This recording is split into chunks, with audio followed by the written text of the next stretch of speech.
Со последната проекција која се одржа во селото Велмеј, заврши патувачкото кино на Македокс во Дебарца. Патувачкото кино на Македокс годинава посети повеќе села во Дебарца, за која од тимот на Македокс рекоа дека најмногу ќе ја паметат дружбата со селаните, нивното гостопримство, како и топлината и контактите кои се уште постојат во селото, а во градот ги нема. За жал, наидовме на истата приказна за иселување на младите од селата, што навистина е жалосно, истакна Сандра Јованова, дел од PR тимот на Македокс.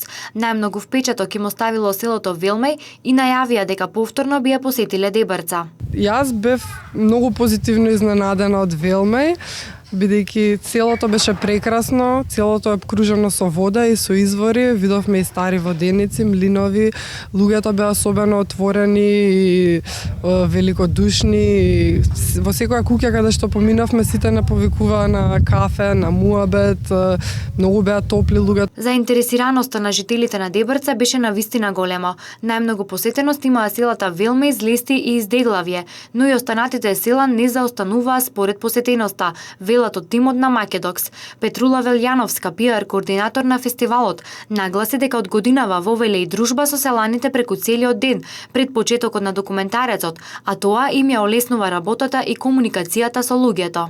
Иначе дружбата со селаните секогаш е топла, прекрасна.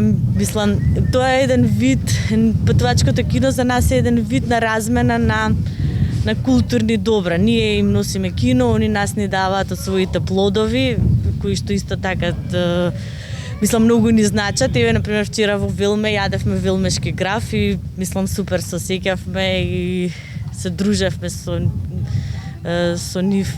Они беа многу спонтани и дојдоа скоро цело село дојде на проекцијата. Патувачкото кино беше со цел да се влијае на процесот на децентрализацијата на културите во државите и да овозможи кинопроекции во мали рурални места. Проектот на патувачкото кино е поддржан од програмата за рурален развој на Агенцијата за финансиска поддршка во земјоделството и руралниот развој.